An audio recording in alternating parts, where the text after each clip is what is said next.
안녕하세요. 저는 40대 남성입니다. 속담 중에 믿는 도끼에 발등 찍힌다 라는 속담이 있죠. 정말 신뢰하고 믿었던 사람에게 배신을 당했을 때 흔히 쓰이는 속담이기도 합니다. 제가 바로 이 속담과 같은 일을 겪었는데요. 냉정하게 끝을 낸 덕분에 저에게 믿는 도끼였던 그 사람은 처참한 결과를 맞이했답니다. 그 이야기를 한번 해보려고 해요. 저는 가난하지만 화목한 집안에서 자랐어요. 아버진 트럭 운전사였고 어머니는 소일거리를 하시며 저와 여동생을 키웠습니다. 넉넉한 형편은 아니었지만 부모님께선 저희가 기가 죽을까 항상 먹고 싶은 거 사고 싶은 거 아끼지 않고 다 사주셨어요. 그렇게 부모님의 사랑을 듬뿍 받으며 자랐습니다. 돈이 많은 건 아니어도 부모님의 사랑만으로도 저희는 풍족하고 행복하게 잘 자랐죠. 그러다 제가 5학년 때 청천벽력 같은 소식이 들려왔어요. 그건 바로 아버지가 트럭 운전을 하시다 교통사고가 났다는 소식이었습니다. 소식을 듣자마자 병원으로 달려갔지만 아버지의 모습은 정말 처참했어요. 아버지, 아파, 그때 당시 아버진 온몸에 전신 화상을 입고 붕대로 감싸져 있는 상황이었어요. 저흰 그 모습을 보고 오열할 수밖에 없었습니다. 저와 엄마, 여동생이 모두 달려가 울면서 아버지를 애타게 불러봤지만 아버진 고통 속에 그대로 혼절해 버리시고 말았어요.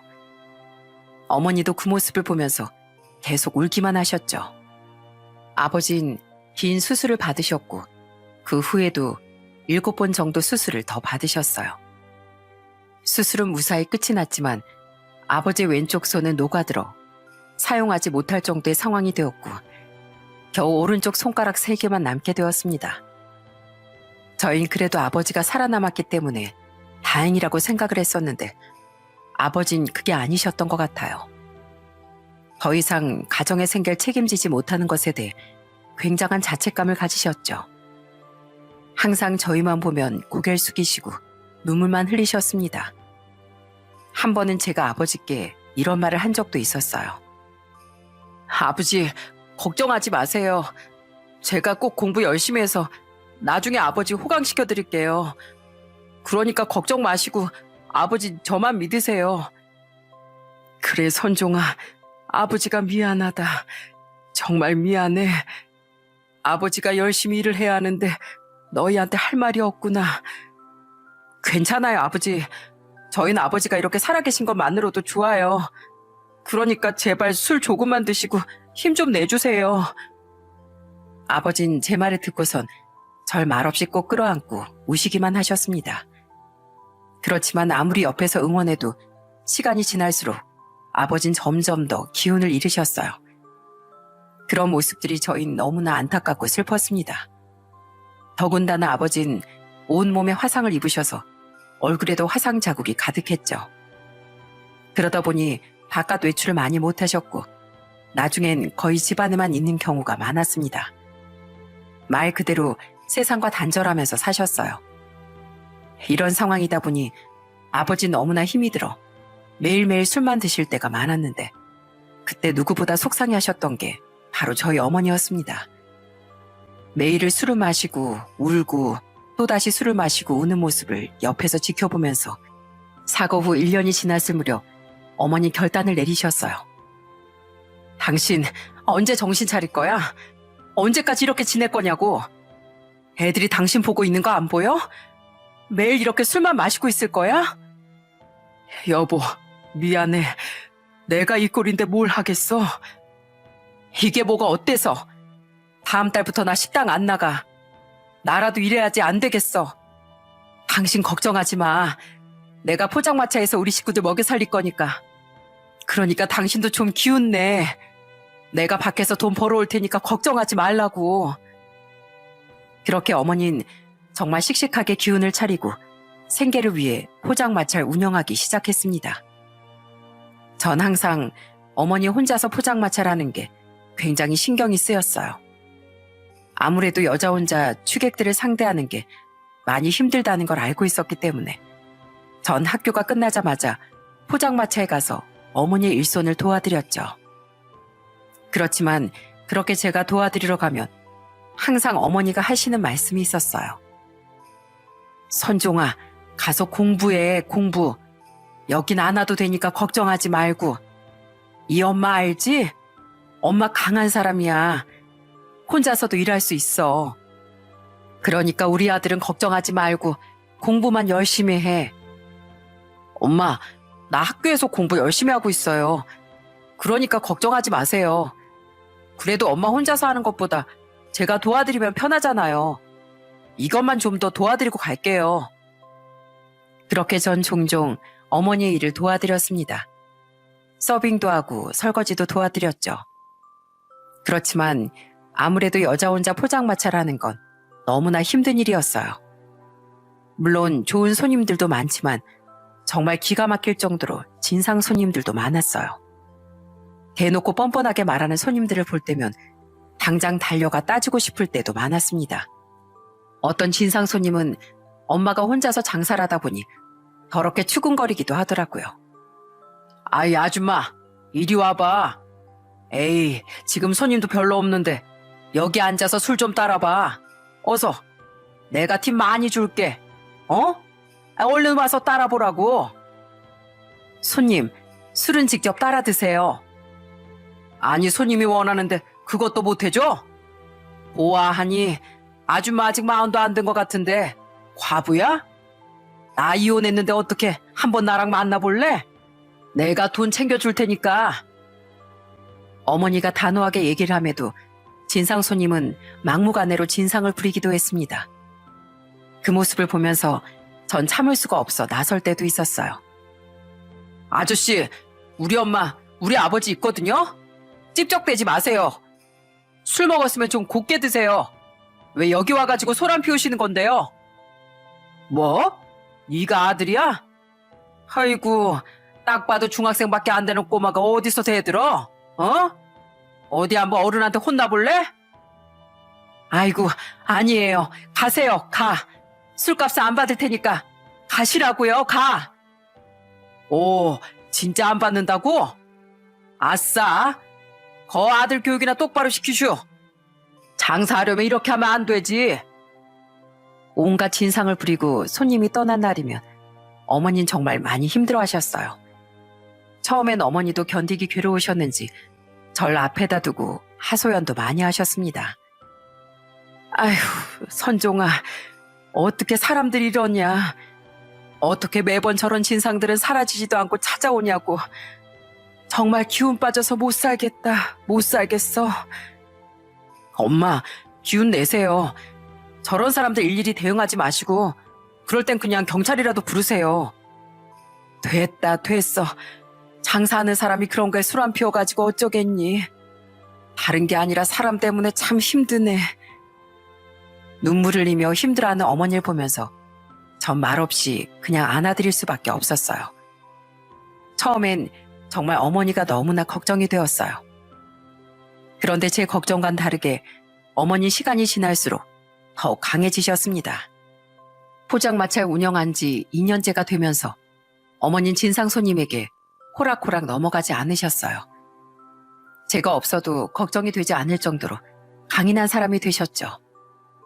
가게를 도우러 가면 가끔씩 엄마의 강인함을 볼 때가 있었는데요. 그때마다 저도 깜짝 놀라기도 했습니다. 술값이나 내. 술값 안 내면 내가 확 신고할 거야. 뭐?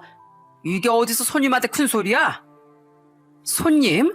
손님이 손님다워야 대접해주지. 진상은 손님도 아니거든? 그리고 나한테 찝쩍대지 마. 나 쉬운 여자 아니야. 남편도 있다고. 어디서 배불뚝에 못생긴 주제 나한테 찝쩍대고 있어? 확 저리 안 꺼져?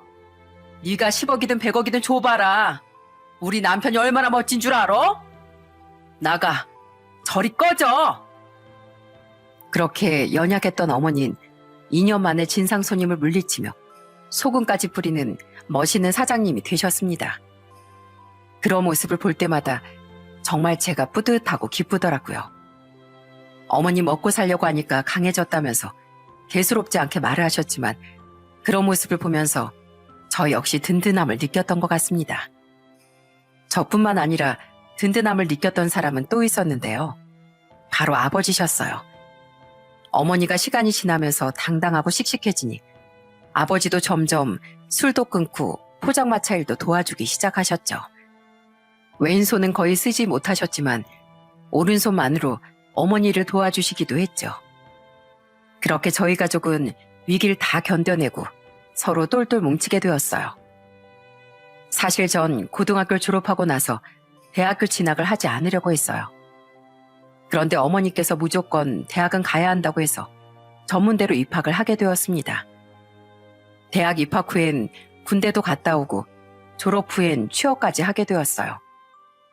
남들에겐 이런 과정들이 평범하다고 생각할 수 있지만 저에겐 누구보다 소중한 과정이었어요. 어머니께는 포기하지 않고 대학까지 나와 취업을 했다는 게 정말 기특하고 행복한 일이었거든요. 제가 취업을 한 곳은 중소기업이었습니다. 중소기업이었지만 꽤 오래 운영한 곳이었고 나름 복지도 좋고 탄탄한 대기업 못지않은 곳이었어요. 그렇게 직장에 다니며 좋은 직원들도 만나고 행복하게 일을 잘 할 수 있었죠. 그러다 제가 30살 초반에 아내를 만나게 됐습니다. 아내도 일반 직장인이었는데 정말 쾌활하고 성격이 밝은 사람이었어요. 그렇게 연애를 시작해 평범하게 결혼을 하고 아들 하나 딸 하나를 연년생으로 낳았어요. 특히나 처가댁에선 절 너무나 예뻐하셨습니다. 처가댁은 장인어른과 장모님, 또 아내의 오빠인 형님이 계셨는데 형님이 처가댁에서 멀리 떨어진 곳에 사시다 보니 힘이 필요한 일이 있으면 제가 나서서 처가댁 일을 도와드리기도 했거든요. 한 번은 처가댁 김장이 있어서 제가 가서 도와드렸던 날도 있었어요. 장모님, 이거 어디다 둘까요? 저기 둘까요? 이거 들지 마세요. 무거워요. 제가 나를 테니까 장모님은 여기 양념만 넣으시고 두세요. 아이고, 우리 강서방 없었으면 내가 어떻게 김장을 하나 몰라.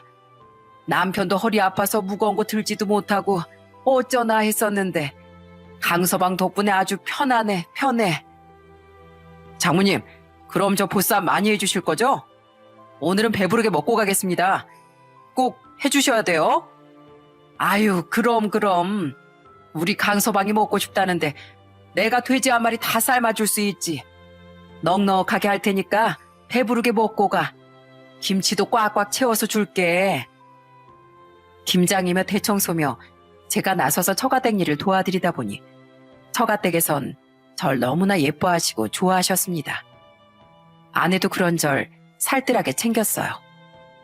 행복하게 결혼 생활도 했지만 무엇보다 직장 생활하면서 전 정말 잘 풀렸어요. 결혼을 하고 얼마 후에 대리도 바로 달 수 있었고 그러면서 회사에 대한 자긍심도 많이 생겼죠. 대학 졸업 후 첫 입사를 했던 회사라 애정이 컸었는데 그런 제 마음을 알아주는 것 같아 정말 죽을 때까지 몸 바쳐 일을 하겠다는 다짐을 하기도 했었어요. 그렇게 열심히 일을 해서 그런지 회사에서도 보너스를 많이 챙겨주기도 했답니다. 그럴 때면 전 항상 누구보다 아내를 먼저 챙겼습니다.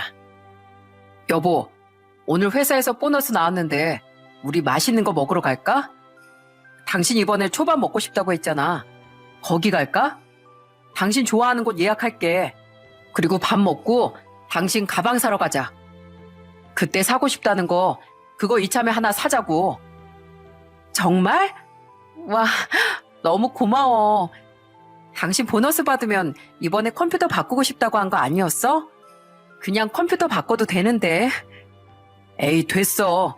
어차피 퇴근하고 와서 컴퓨터 할 시간도 없고 그냥 필요한 거 사는 게 좋지 뭐. 당신 큰 가방 필요하다며. 애들 물건도 가지고 다녀야 되고 필요하다고 했는데 그거 사는 게 낫지. 보너스를 받을 때뿐 아니라 결혼 1주년, 2주년, 3주년 기념일 때도 아내에게 선물도 챙겨주고 깜짝 이벤트도 많이 해줬습니다. 그렇게 행복하게 저흰 결혼 생활을 유지했어요. 회사 생활도 참 좋았습니다.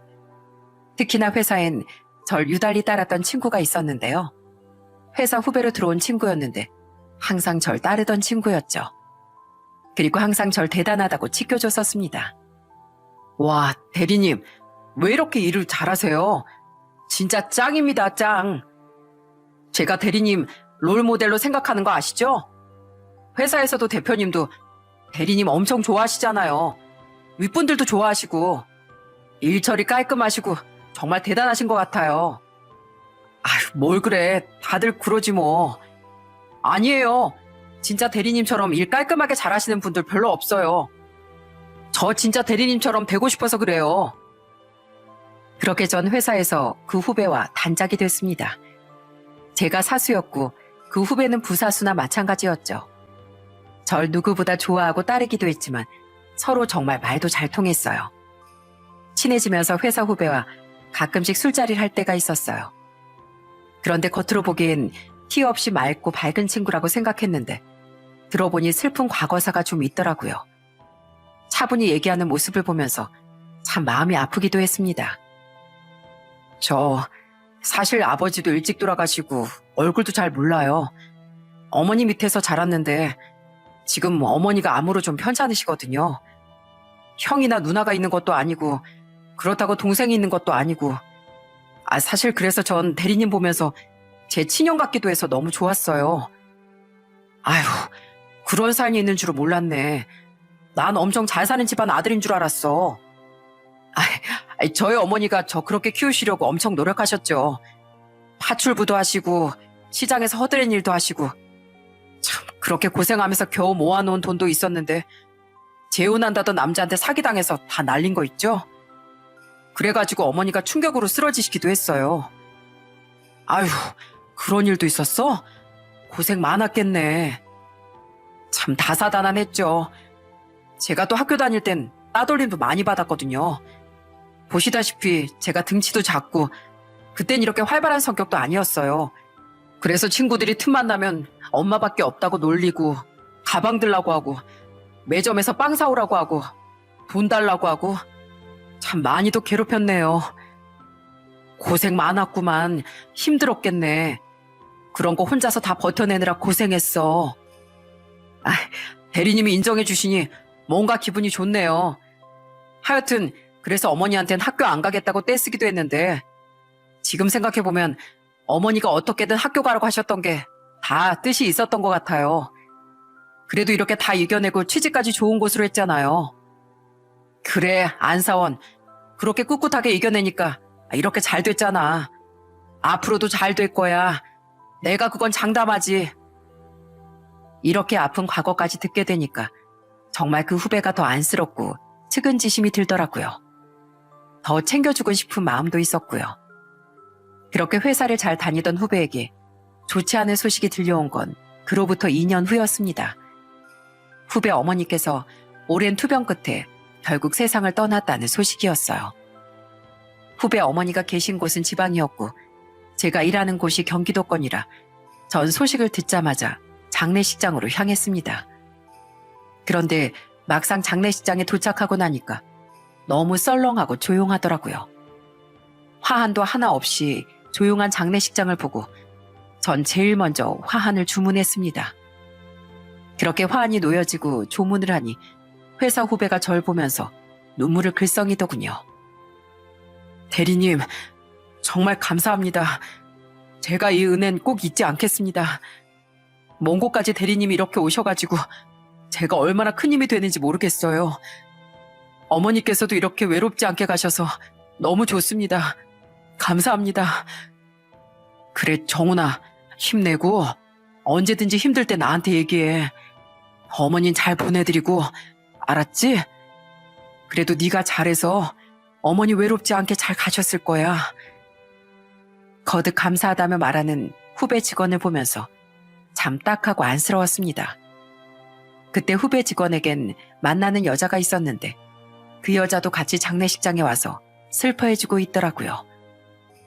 그 이후 장례식이 끝나고 3개월이 지난 후 두 사람은 결혼식을 올렸어요. 어머니가 돌아가신 지 얼마 안 되어 더욱 신경이 쓰였죠. 그래서 전 아내와 함께 가서 진심으로 결혼을 축하해주기로 했습니다. 축의금도 나름 신경 써서 두둑하게 채워 넣었어요. 결혼식장에 도착을 하니 회사 후배가 절 발견하곤 너무나 기쁘게 맞이해줬습니다. 대리님, 오시느라 힘드셨죠? 와주셔서 정말 감사합니다. 그래, 축하한다, 정훈아. 정말 축하해. 아휴, 어머니가 네 결혼식 오셨으면 얼마나 좋아하셨을까. 혼주석에 어머님이 안 계셔서 내가 가슴이 다 아프더라. 그래도 어머니, 며느리 얼굴은 보신 거지? 네, 결혼하겠다는 소식까지 듣고 가셨어요. 그래도 이렇게 회사 직원들도 많이 와주고 특히 대리님이 이렇게 와주셔서 제가 얼마나 힘이 되는지 몰라요. 정말 감사합니다. 그렇게 결혼하는 후배 직원에게 저는 진심으로 축하를 해줬습니다. 그 후로는 후배 부부와 저희 부부는 자주 만남을 가졌어요. 처음엔 가끔씩 저녁 식사를 하는 자리를 마련했는데 이후엔 아내들끼리도 많이 친해져서 여행도 같이 가기도 했죠. 한 번은 부부 여행으로 제주도 여행을 간 적이 있었어요. 그때 갔던 곳이 함덕 해수욕장이었는데 바다가 에메랄드 빛으로 너무 예뻐서 사진이 정말 잘 나오더라고요. 대리님, 여기 보세요, 여기. 와, 여기 구도가 완전 대박이네요. 형수님, 웃으세요. 서로 좀 더 붙어보시고요. 다정하게. 정훈아, 너 사진 진짜 열정적으로 찍는구나. 오늘 이거 정훈이 덕에 우리 부부 사진 실컷 찍었어. 자, 이제 그만 맛있는 거 먹으러 가자. 재수 씨는 뭐 드시고 싶으세요? 제가 오늘 쏘겠습니다. 그럼 제주도에 왔으니까 갈치조림 어떠세요? 제가 여기 근처에 맛있는 갈치조림집 알아놨는데 거기 가실래요? 좋습니다. 오늘 배 터지게 맛있는 거 한번 먹어요. 2박 3일의 일정이었지만 이곳저곳 관광도 하고 서로 사진을 찍어주면서 맛있는 음식도 먹으며 재밌는 시간을 보냈습니다. 그때 추억으로 정말 오랫동안 마음이 즐거웠던 게 기억이 나네요. 그렇게 후배 부부와도 친하게 자주 만나 시간을 보내고 회사에선 회사 일도 열심히 했습니다. 그러다 보니 제가 40대 초반이 되었을 때 과장으로 승진을 하게 되었어요. 과장을 다니까 주변에서 정말 축하를 많이 해줬었는데 특히나 후배가 저에게 깜짝 선물을 주면서 크게 축하를 해줬어요. 이게 뭐야? 웬 선물이야? 과장님, 축하드려요. 이거 꽃다발 받으시고 선물도 열어보세요. 딱 과장님한테 어울리는 넥타이 제가 엄청 고심해서 골랐어요. 와, 진짜 고마워. 넥타이 이거 내가 딱 좋아하는 스타일인데 정말 잘 쓸게. 나도 이제 과장 되니까 너무 좋네. 지금까지 노력한 결과가 이렇게 성과가 있으니까 진짜 뿌듯해. 그죠? 전 과장님이 해내실 줄 알았다니까요. 제가 이래서 과장님을 롤모델로 삼는 거 아니겠습니까? 많은 사람들의 축하를 받으며 정말 기분이 날아갈 듯 기뻤습니다. 무엇보다 열심히 일한 보람이 있어서 뿌듯하고 좋았어요. 그렇게 1년 정도가 더 지났을 때 후배 직원이 승진으로 대리를 달게 되었죠. 제가 승진했을 때도 정말 좋았지만 누구보다 제가 아끼는 후배 직원이 승진을 하니 정말 그게 또 뿌듯하고 기분이 좋더라고요. 정말 대견스럽고 자랑스러웠습니다. 우와, 안대리. 우리 안대리 진짜 축하해. 이제 진짜 대리구만. 잘 어울리네, 잘 어울려. 이제부터 안대리라고 불러야 되겠어. 과장님, 과장님에 비해선 저 별것도 아니죠. 어쨌든 감사합니다. 다 과장님 덕분이에요. 내 덕은 무슨, 대리다니까 좋지? 집에서도 엄청 좋아하겠네. 앞으로도 승승장구할 일만 남았구만. 그쵸? 저도 이제 과장님처럼 열심히 일해가지고 과장도 달아야죠. 제 롤모델이시니까 제가 과장 다는 그때까지 저 많이 끌어주십시오. 정말 행복하게 승진까지 이루어지니 이제부터 일들은 다 탄탄대로올 거라고 생각했습니다. 좋아하는 후배 일도 잘 풀리고 모든 게 수월했다 생각했죠. 그러다가 하루는 후배가 고민이 있다며 술 한잔을 하자고 하더라고요. 그때 술을 마시다가 저에게 충격적인 얘기를 꺼냈습니다. 그건 바로 결혼한 지 3년 만에 이혼을 한다는 소리였어요. 과장님, 저 아마 이혼해야 할 것 같습니다. 뭐? 이혼? 갑자기 왜? 그게 아내하고 성격이 좀 너무 안 맞는 것 같아요. 같이 살다 보니까 집안일도 잘 안 하고 사치도 심하고, 그리고 저희 각방 쓴 지 사실은 몇 개월이나 됐어요. 더 이상 여자로 보이지도 않고 아내도 절 남자로 보이지도 않는데요. 이렇게 사는 게 무슨 의미가 있겠어요?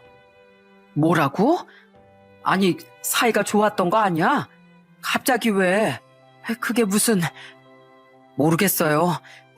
제가 월급이 뭐 많은 게 아니라 그런 건지 돈을 많이 못 버니까 생활비가 빠듯하대요.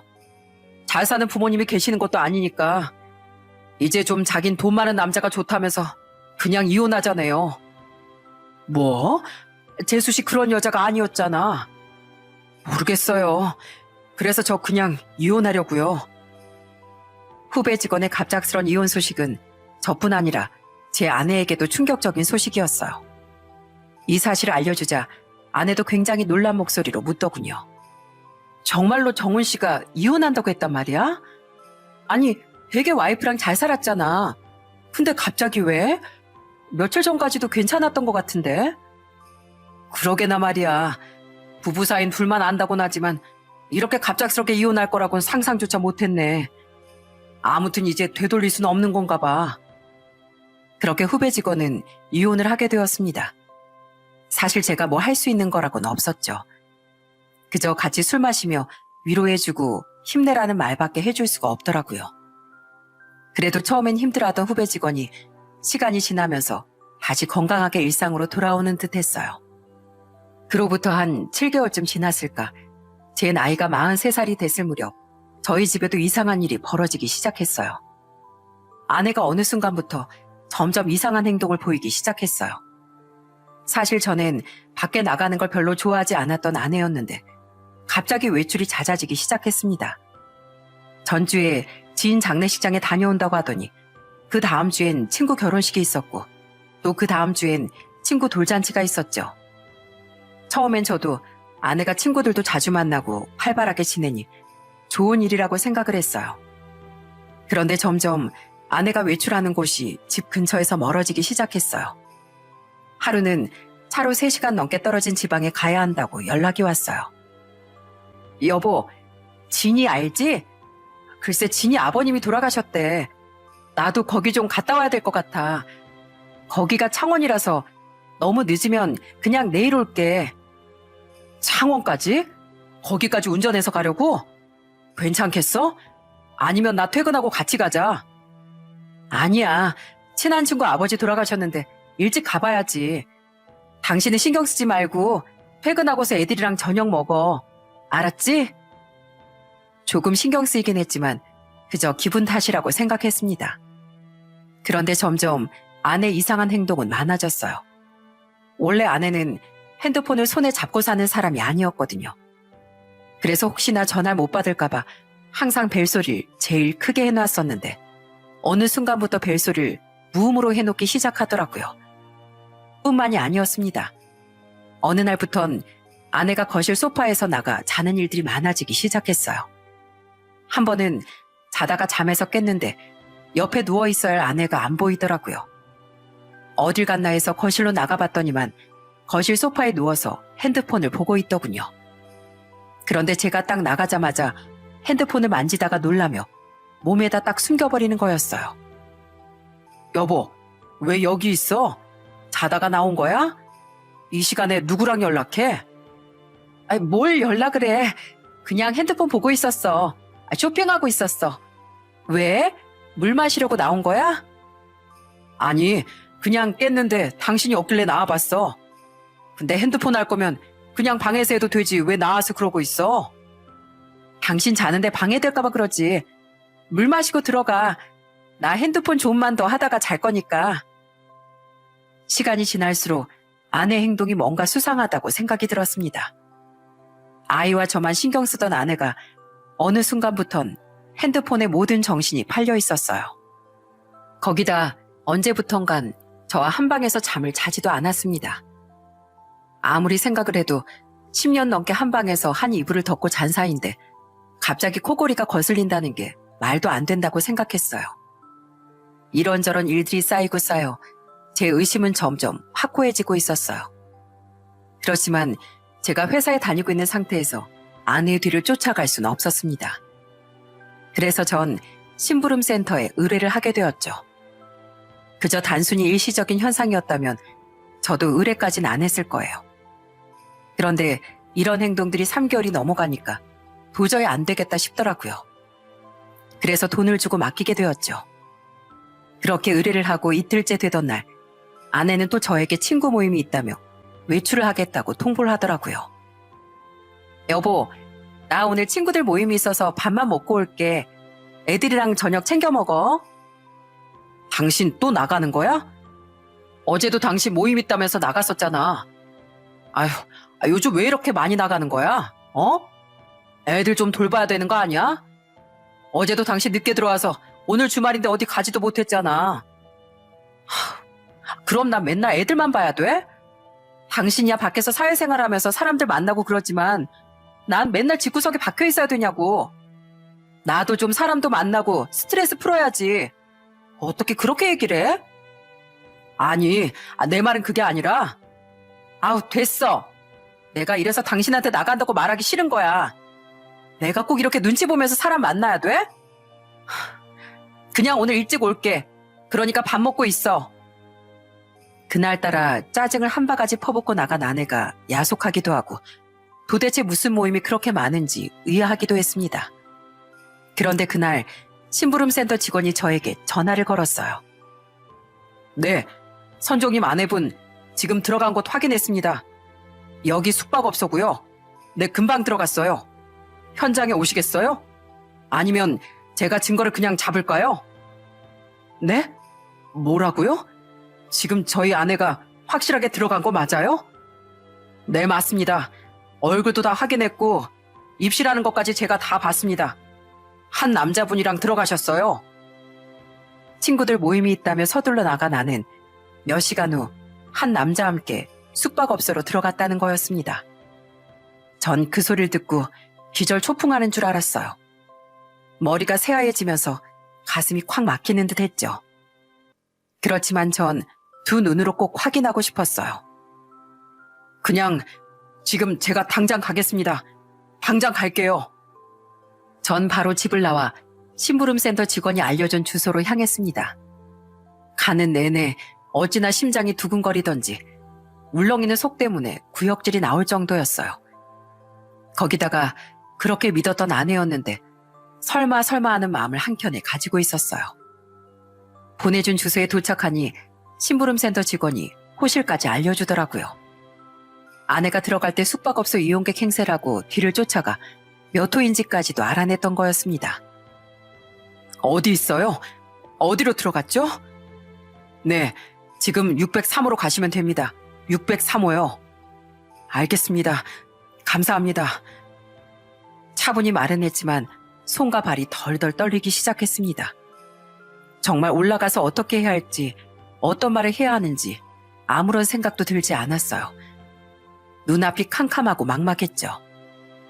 그곳은 이름은 호텔이었지만 호텔급 숙박업소는 아니었습니다. 주변에 인적도 드물어서 그래서 아내가 그곳으로 갔던 것 같았어요. 그렇게 전 떨리는 마음을 안고 603호 앞에 섰습니다. 그런데 막상 초인종을 누르면 이상하게 문을 안 열어줄 것 같더라고요. 그래서 고민을 하다가 초인종을 슬쩍 누르고 목소리를 바꿨습니다. 누구세요? 아, 네. 수건 가지고 왔습니다. 수건이 좀 더 필요하실 것 같아서요. 아, 수건이요? 잠시만요. 한 남자가 대답을 하더니 이내 603호의 문이 활짝 열렸어요. 그런데 그 순간 전 가운을 입고 있는 상간남을 보고 정말로 기절초풍하는 줄 알았습니다. 그 정체를 보고선 전 그 자리에 주저앉을 수밖에 없었어요. 그 사람은 바로 절 사수라고 부르고 절 롤모델이라고 했었던 그 회사 후배였거든요. 이야, 너 이게 어떻게 된 거야? 아니, 과장님, 그게 아니라요. 당황하는 회사 후배를 뒤로하고 전 정신없이 증거 영상을 찍기 시작했습니다. 사실 처음엔 머리가 새하얘져서 아무런 생각도 안 들었는데 올라가기 전에 심부름센터 직원이 꼭 증거를 남겨야 한다며 강조를 했었거든요.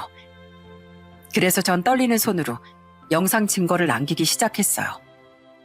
그러자 옆에서 회사 후배가 절 계속 말리더군요. 아니, 과장님, 그게 아니라요. 제발 찍지 마세요. 제가 진짜 잘못했습니다. 찍지 마세요. 상간남의 소란스러운 목소리에 아내는 깜짝 놀란 얼굴로 이불 속에 숨고 나오질 않더군요. 그 모습까지 모두 영상으로 남겼습니다. 참 기가 막히고 어처구니가 없을 뿐 아니라 믿었던 사람에게 배신까지 당해 심장이 정말 갈기갈기 찢겨지는 듯 했어요. 두 사람은 너무나 당황해하면서 처음엔 아무런 말도 안 하더라고요.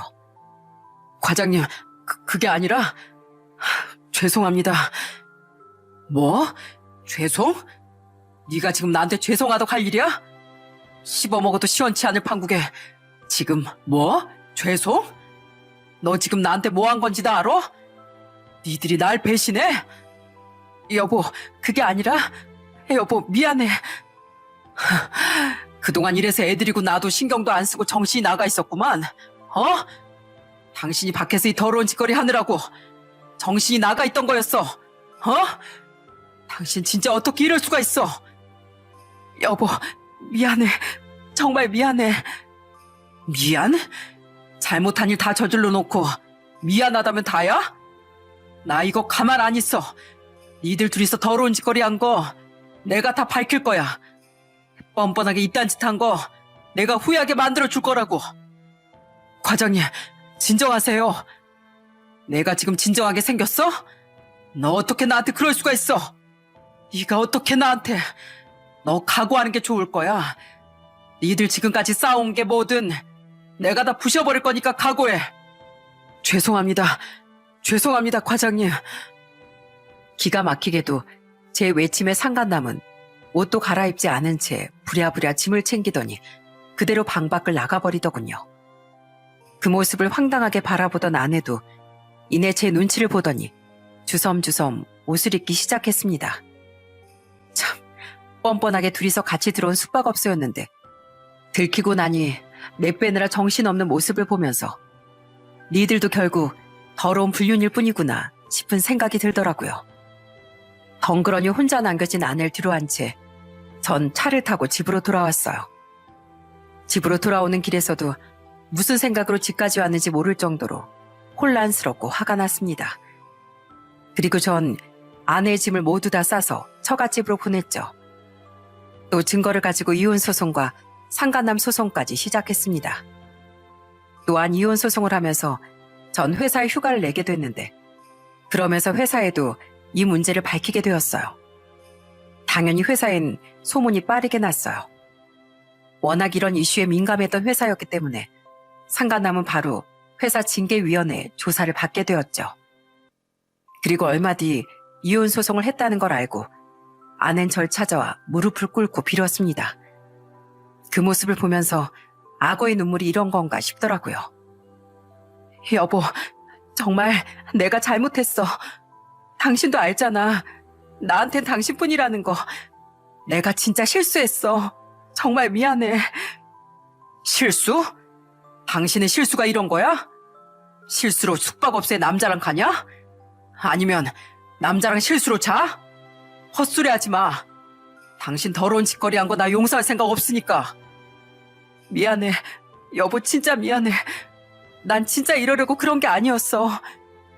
정훈이가 이혼하고 힘들어하는 것 같길래 그래서 몇 번 위로해주려고 만나다가 당신도 알잖아. 정훈이랑 나랑 동갑인 거. 그래서 말 잘 통한 거 당신도 잘 알잖아. 걔가 날 처음부터 마음에 든다고 꼬신 거야. 그래서 나도 외롭고 그래서. 외로워? 웃기지 마. 당신 하자는 대로 지금까지 열심히 살았어. 당신 아이 키우면서 집중하고 싶다고 해서 어떻게든 나 혼자 벌고 돈 걱정 안 하게 해주려고 죽기 살기로 일하면서 살았다고. 근데 뭐 외로워? 애들 다 키우고 나니까 뭐 이젠 딴 놈이 눈에 들어오디? 당신만 보고 살았던 난 한 번도 안 외로웠을 것 같아? 당신은 바빴잖아. 회사 일로 바쁘고. 그래서 내가 외로워서. 회사 일로 바쁜 사람이 주말마다 당신이 가자는 대로 따라가고 어떻게든 시간 내고 당신 모임 있다고 하면 군말 없이 보내주고 그래? 당신은 끝까지 핑계밖에 없구나. 당신 그 짓거리 한 거 내 머릿속에서 지워지지가 않아. 그래 놓고서 무슨 용서야? 당신과는 단 한순간도 같은 공간에 있고 싶지 않으니까 당장 꺼져. 다신 찾아오지 마. 내 마음 변한 일 없어. 아내는 울고불고 제 발목을 잡고 애원했지만 사실 전 아내의 눈물에도 마음이 아프지 않았어요. 오히려 그렇게 큰 잘못을 하고 나서 이제 와서 후회하며 운다는 게 하나도 이해가 되지 않았고 그저 화만 날 뿐이었어요. 아내뿐만 아니라 회사 후배, 상간남도 절 찾아와 애원하기 시작하더군요. 과장님, 저 회사 없으면 이 회사 그만두게 되면 어디 갈 곳도 없습니다. 저 한 번만 용서해 주시면 안 될까요? 저 진짜 바로 헤어지겠습니다. 절 친동생처럼 생각하셨잖아요. 친동생? 네가 날 친형처럼 생각했다면 과연 이런 짓까지 했겠냐? 어디서 뻔뻔하게 그딴 말을 해. 이거 네가 만든 일이야. 애초에 다 생각하고 저지른 일 아니었어? 이렇게 될 거라고 생각도 안 하고 저지른 거야? 네, 전 너무 힘들어서 의지하다 보니까 그런 거예요. 정말 잘못했습니다. 됐고, 네가 저지른 일은 네가 수습해야지. 왜 나한테 와서 애원이야? 이거 다 네가 만든 짓이야. 네가 결정한 거라고. 남의 마누라랑 뒤엉키 즐겼으면서 뭐? 잘못? 잘못했으면 그럼 벌을 받아야지. 회사 잘리든가 말든가. 그게 네 벌이니까 다 받아. 과장님, 제발요. 이미 회사에도 소문 날 대로 소문나서 저 진짜 쫓겨납니다. 그게 네 업보야. 더럽게 그 짓거리하고 그럼 무사할 줄 알았냐? 네 머리 안 깨진 것만으로도 다행이라고 생각해. 다시 한 번만 찾아오면 이렇게 말로 끝나지 않을 거니까 알아서 해. 비리비리했던 상간남은 다시 찾아오면 가만두지 않겠다는 제 말을 듣고선 흠칫 놀라더니 이내 사라지고 말았어요. 저런 찌질한 애한테 홀라가 넘어간 아내도 너무나 어처구니가 없더군요. 결국 회사엔 상간남 소문이 돌고 돌았고 회사 사람들은 대놓고 회사 후배 면전 앞에서 수군거리며 욕을 할 정도가 되었습니다. 그 뒤로 상간남은 쫓겨나듯이 회사를 그만두게 되었고요. 이후 상간남 소송은 역시나 저의 승소로 끝이 났습니다. 당연히 그때 찍었던 증거 영상이 뚜렷하게 남아있었으니 승소할 수밖에 없었죠. 그리고 이 소송의 결과는 영원히 상간남의 기록으로 남게 되었어요. 아내는 계속해서 저에게 미안하다며 빌고 또 빌었지만 도저히 용서를 할 수가 없더라고요. 그리고 저뿐만 아니라 용서를 못한 사람은 또 있었습니다. 바로 저희 애들이었죠. 모든 사실을 애들이 알고 난 후 애들은 아내를 사람으로 생각하지도 않았습니다. 저만큼이나 충격이 컸던 모양이었어요. 아빠, 나 진짜 엄마 얼굴도 보기 싫어. 어떻게 그런 짓을 해? 너무 불결하고 내 엄마라는 게 너무 창피해. 나 진짜 앞으로 엄마 안 볼 거야. 평생 안 볼 거니까 그렇게 전해줘. 전화도 받고 싶지 않고 소식도 듣고 싶지 않아. 울면서 말하는 두 아이들을 보며 저도 속으로 피눈물을 흘렸습니다. 애들에게까지 상처를 준 아내를 용서할 수가 없었어요. 그렇게 한순간에 아내는 가정을 파탄내고 애들한테도 저에게도 버림을 받아 집에서 쓸쓸하게 쫓겨나게 되었답니다. 그동안 결혼 기간은 꽤 됐지만 외벌이였으니 재산 분할도 저에게 유리하게 정해졌고 아이들이 저와 살길 원해서 양육권도 저에게 올 수 있었습니다. 그동안은 전업주부였지만 이혼 후부턴 아내가 비양육자니 양육비까지 받기로 결정될 수 있었어요. 이혼을 하고서 상간남과 아내는 둘이 동거를 했나 보더라고요. 그런데 직장도 마땅치 않으니 생활고에 시달리게 되었고 그렇게 동거를 한 지 5개월 만에 파국을 맞았다고 들었습니다. 결국엔 파국으로 치달을 거였으면서 뭐하러 바람까지 피웠는지 지금 생각해도 도저히 이해가 안 가네요. 어쨌든 그렇게 상간남과 헤어지고 난 뒤 아낸 갈 곳이 없어 처가댁으로 들어가려고 했던 모양이었어요. 그런데 처가댁에선 불륜이나 저지른 아내가 창피하다며 받아주지도 않았다고 들었어요. 그래서 전 아내는 갈 곳도 없고 양육비도 줘야 되기 때문에 숙식이 되는 조그만 식당에서 일하고 있다고 하는데 솔직히 전 아내가 얼마나 버틸지 모르겠습니다. 평생 힘들게 돈 벌어본 적이 없는 사람이라 오래 버티지 못할 것 같아요. 제 예상이 맞는지 가끔씩 술 한 잔 마시고서 저에게 전화가 올 때도 있습니다. 여보, 나 너무 힘들어. 나 진짜 너무 괴롭고 내가 도대체 왜 그런 짓을 했는지 모르겠어. 나 애들이 너무 보고 싶어. 여보, 우리 애들 잘 지내지? 어떡하냐. 애들은 너 보기도 싫어하는데. 어? 애들도 이제 다 컸는데 애들 선택도 존중해야지. 그러게 누가 그런 더러운 짓 하래? 너 이미 걔 만난 순간부터 넌 엄마 자격 잃은 거야. 그게 평생 네 꼬리표야. 평생 네 소중한 자식들 못 만날 거 각오하고 저지른 거 아니겠어? 네 소중한 자식들 잃은 기분 평생 한번 느껴봐. 제발 너 같은 애들은 평생 죗값 치르면서 살아봐. 보고 싶다며 애원하는 전화가 올 때면 참 기가 차고 어처구니가 없었어요. 이럴 줄도 모르고 그깟 욕망 때문에 그런 짓을 저지르다뇨. 정말 어리석은 사람이구나 싶네요. 다행히 저희 아이들은 심리치료도 받고 하면서 많이 좋아졌습니다. 저희 부모님도 자주 오셔서 아이들과 재밌는 시간도 보내고 여동생도 가끔씩 아이들과 함께 놀이동산도 가면서 즐겁게 지내고 있어요. 한 번은 큰애가 저에게 용돈을 모아 장갑 하나를 사준 적이 있습니다. 아빠, 이거 추운데 일할 때 이거 끼고 다녀. 내가 그동안 용돈 모아서 산 거야. 아유, 우리 장남, 아빠를 위해서 용돈 아껴둔 거야? 이거 아빠 눈물 나겠는데. 이거 내 손이라고 생각하고 매일매일 잘 끼고 다녀. 내가 아빠 손 따뜻하게 해줄게. 제가 지금까지 버티고 있는 이유는 아마 이 사랑스러운 아이들 때문이라고 생각합니다. 비록 믿었던 사람 둘에게 뒤통수를 맞았지만 여전히 제 곁엔 절 응원하고 지지해주는 사랑하는 사람들이 있거든요. 그렇기 때문에 포기하지 않고 잘 살아보려고요. 인과응보라고 흔히 얘기하죠. 본인이 저지른 과오는 결국에는 되돌아와 자신에게 벌이 될 거라고 생각합니다. 남에게 상처를 줬다면 그 상처가 다시 되돌아올 수 있다는 거 항상 잊지 마시길 바랍니다. 일을 하다 보면 저도 그렇지만 생각보다 일이 잘 풀리지 않을 때가 정말 많아요. 모든 세상사가 그렇겠지만 생각하는 대로 흘러가진 않잖아요. 그렇지만 어떻게든 노력하면 결국엔 그 결과가 나타나더라고요. 일이 풀리지 않아 답답하신 분들이 있으시다면 언젠간 내 노력이 빛을 볼 날이 올 거라고 말씀드리고 싶네요. 그때까지 항상 파이팅 하시고 힘내시길 바랍니다. 제 이야기는 여기까지입니다. 감사합니다.